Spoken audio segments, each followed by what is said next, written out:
ইনি হচ্ছেন লাহেক আলী, ভারতের কমিউনিস্ট পার্টি মার্ক্সবাদীর বারুইপুরের সিপিআইএমের প্রার্থী গত বিধানসভা নির্বাচনে। ইনি ছিলেন বারুইপুর ঘটনার একজন প্রতিবাদী, কিন্তু সরকারের চোখে ইনি হচ্ছেন একজন অপরাধী, যিনি এলাকায় অশান্তি ছড়িয়েছেন। আজব এদেশের নিয়ম, যিনি প্রতিবাদ করলেন তিনি এখন জেলের মধ্যে রাত কাটাচ্ছেন। এই অবস্থায় ভারতের কমিউনিস্ট পার্টি মার্ক্সবাদী তারা পথে নেমেছে তাদের উল্লেখযোগ্য একজন কমরেডকে জেল থেকে বার করার জন্য। আইনি লড়াই তো চলছেই, সেই সঙ্গে রাস্তার লড়াইও তারা নড়ছে। এই জনসমুদ্রে সমস্ত মানুষের দাবি একটাই, যে লাহেক আলীর নিঃশর্ত মুক্তি।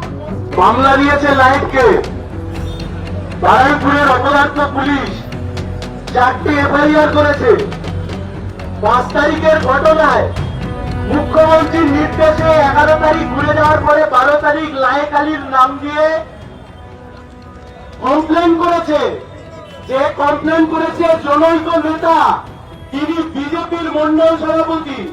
লাহেকের নামের নিচে লিখেছে বারুইপুর পশ্চিমের প্রার্থী ভারতের কমিউনিস্ট পার্টি মার্ক্সবাদী। আর যিনি কমপ্লেন করেছেন তিনি লজ্জায় আর তিনি বিজেপির নেতা সেটা লেখার সাহস পাননি। 27টা মামলা দিয়েছে, 27টা মামলা দিয়েছে। প্রত্যেক দিন হাইকোর্ট থেকে রাজ্যের পাবলিক প্রসিকিউটররা এসে বারুইপুর আদালতে বসে থাকেন।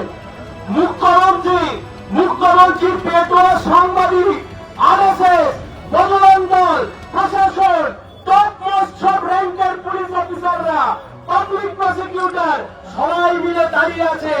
একটাই কাজ, লাহেক আলীকে যেমন ভাবে খুশি আটকে রাখা যেতে হবে। আমরা খালি একটাই কথা বলতে পারি, তুমি ঘুঘু দেখেছো, তুমি ফাঁস দেখোনি। মামলা যদি কাটিয়ে উঠতে পারি তাহলে লাহেক আলী সহ সূর্যপুরের সাধারণ গরিব গ্রামবাসী যাদেরকে গ্রেপ্তার করেছে ওই পুলিশ প্রশাসনের সামনে থেকে ড্যাং ড্যাং করে বের করে নিয়ে আসবো, লাল আবির উড়িয়ে ওরা বেরিয়ে আসবে।